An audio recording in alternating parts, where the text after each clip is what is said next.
David Taub with Okay. GV Wire, here with WWE Hall of Famer Greg the Hammer Valentine, who will be in town this coming weekend for a card show. Hammer, it's a great honor to talk to you. Well, thank you, David. Thank you, David. Sure. So it's going to be WrestleMania weekend, and you're going to be in Fresno, which is awesome. But what does WrestleMania mean for you, and what was your top WrestleMania moment? Oh, wow. So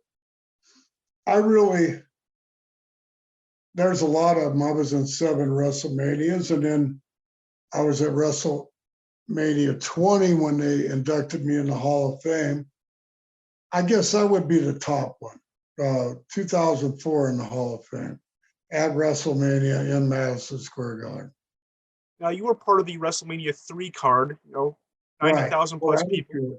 Yeah, So what was it like? That was probably the largest crowd you've ever wrestled in front of. exactly. And, I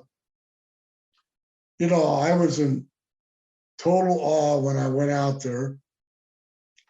And, I'd never been in front of a crowd that big.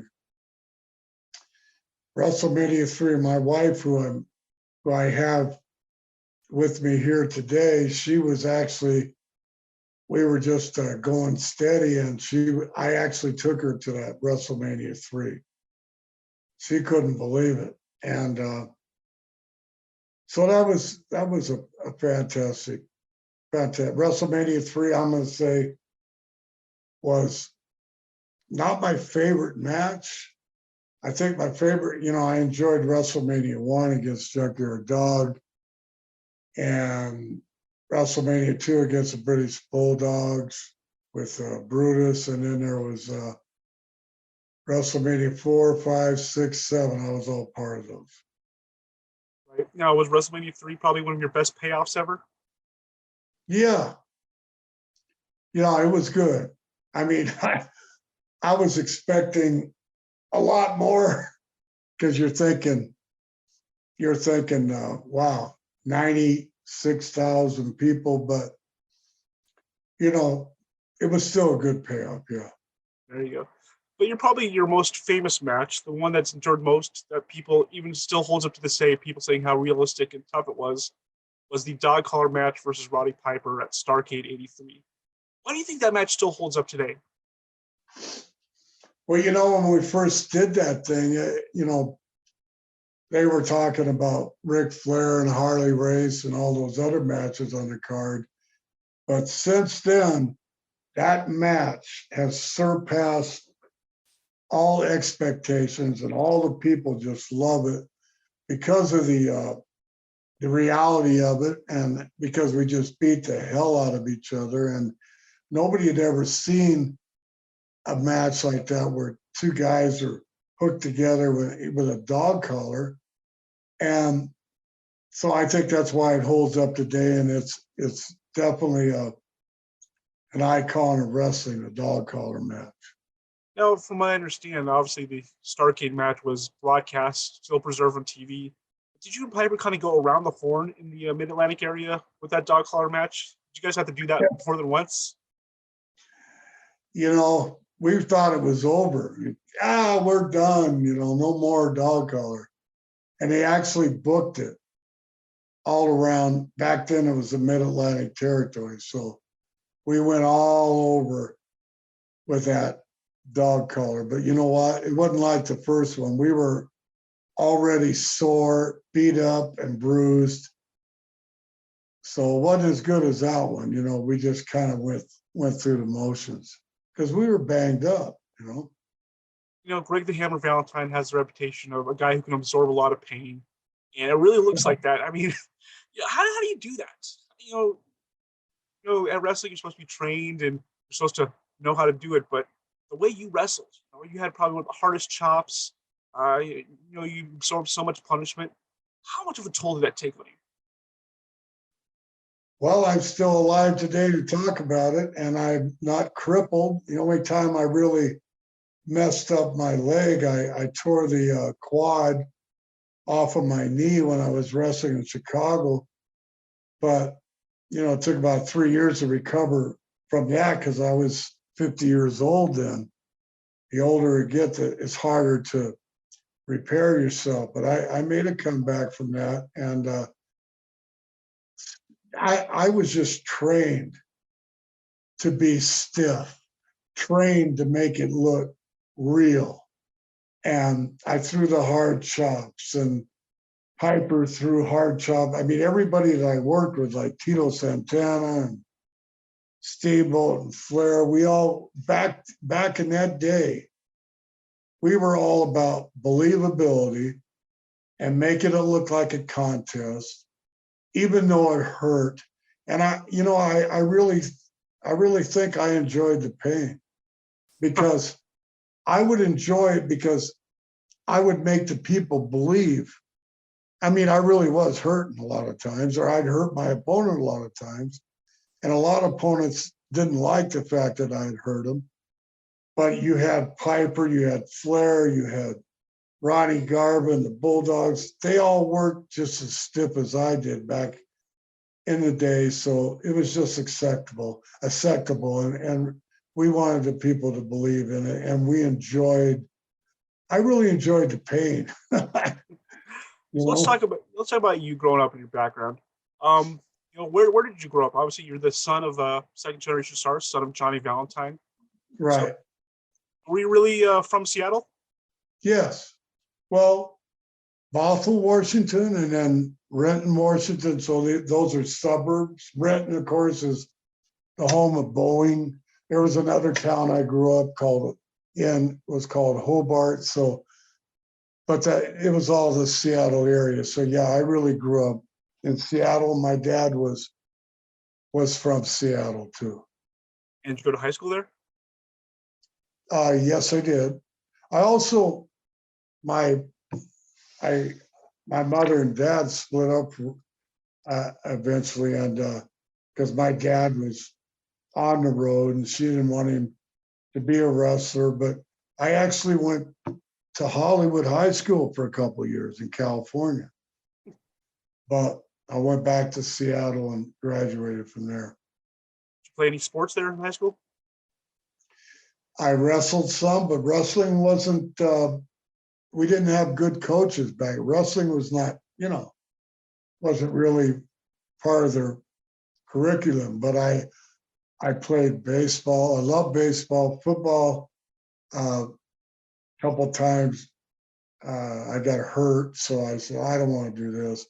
Basketball wasn't too good for me, but I enjoyed baseball. So you joined the WWF in the 80s. I'm just wondering, prior to joining the WWF, did you ever wrestle in Fresno at all? No, but I was wrestling in Los Angeles in 1975 when it was Michael Bell, and it was part of the NWA, and we wrestled out of the Olympic Auditorium, but we wrestled all over. But the far north as we went was Bakersfield. So we didn't go to Fresno. But I went to Fresno when I was in WWF. And the Stellan Arena, I think it was called. Yeah. Any memories of wrestling in Fresno or in Stellan? I had good memories. I enjoyed it. I enjoyed, because I lived out in New York and I lived in Charlotte. And so anytime I came out to the West Coast, whether it was Fresno or whether it was Sacramento or LA, I loved being in California. I really did. Right. Now, you were in Fresno, probably the most famous event where Roddy Piper, Bob Orton, Don Morocco got into their incident with the Fresno police. I think you were wrestling across the country that night. I'm sure you heard about it. What was the locker room talk when that happened? Well, so I heard that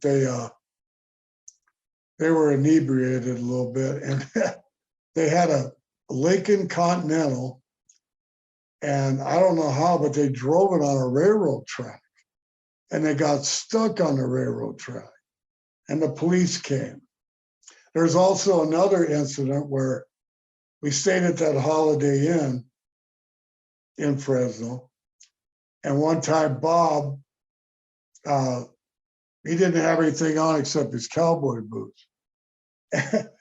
And he came out, and it was like a big atrium thing, right?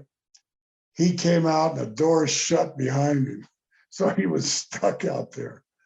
So a couple of incidents right there. You probably didn't know about that one, but the Fresno police were okay with us, they were good. Here's an interesting fact: the Fresno police officer who confronted Bullet or Cowboy Bob, he's now the Yeah. mayor of the town. Oh, is he? Yeah, Jerry Dyer. He was a sergeant back then and used to be the police chief, and now he's the mayor. Oh, how about that? All right, good for him. So, WWF in the 1980s, that must have been just a crazy travel schedule. How did you put up with that? How did you survive? You can be going cross country from East Coast to West Coast to East Coast in consecutive nights. What was that like? Well, when I first went in WWF, I was 29 years old. And we didn't travel all over the place like that. But in 1984, 85, I believe it was 84, when Vince, he pushed that WWF tape everywhere. And we started going everywhere and on the road. And I think it's just, I was so excited to be part of that.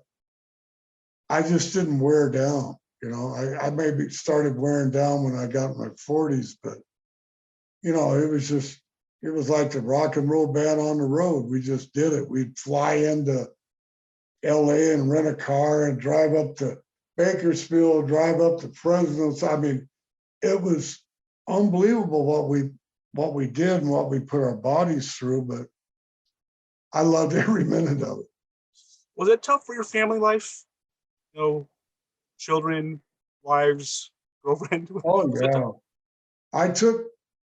Before me and my wife had our children, I used to take Julie on the road with me a lot. So it helped ease the pain. That's nice. Now, you had some of the best ring ropes in wrestling. You had the black one with the heart and the hammer, that beautiful pink Yeah. robe. Where do they come from? How much do they cost? And do you still have them today? Actually, I just sold my last one to WWE for that hidden treasure thing that they were doing on A&E. that was the hammer rope. But there was a lady in Atlanta, Georgia. Her name was Olivia, and I think me and Rick were her best customers, Ric Flair, and we. I think I had 12 robes at one time, and they were expensive. Back in the 80s, it was $3,000 we spent. Nowadays, that robe is worth 20 grand. So I hope you made a profit. yeah, but you know what? That helped me get main events because I'd come out. That came out with that attire, and the fans loved it. That was just part of the deal. The rhinestones that she had them made over, and she had these stones that were sent from Austria, not Australia, but Austria. And these stones, when the lights hit them, they just go crazy. Just love the robes. That was part of my deal. So, what is Greg the Hammer Valentine up to today? I understand you're living in Las Vegas. Yes. So, I love it here. I mean, I've been here. My wife and I've been here 4 years and 4 months, and we spent forever in Florida. But we were tired of Florida. We needed to change. Too many hurricanes, and I had sold my house, and I was living in my condo, and I had sold that too. So it was time to get out of there. And I, being a West Coast guy from the beginning, I love Las Vegas. I really do. And so is my wife. have you become a Raiders fan? I am a Raiders fan. Yes, sir. And of course, you know where their quarterback is from. Where is Derek Carr from? Fresno State. You're kidding me. I didn't know that. Well, thanks for telling me that. And you know where your new wide receiver's from, Devontae Adams? The new one. Yeah. Where's he from? Fresno State. All right. So you got a connection here then. There you Yeah, I go. think the Raiders being a new team and everything, And that's awesome. And we got into the playoffs, and I'm a Raiders fan. My wife was always a Raiders fan back when they were in LA and when they were in Oakland. I never was, but since I've been out here, you know, I've been a Bucks fan, Tampa Bay, of course, but I love the Raiders. All right, Greg, and finally, your hair is still spectacular today.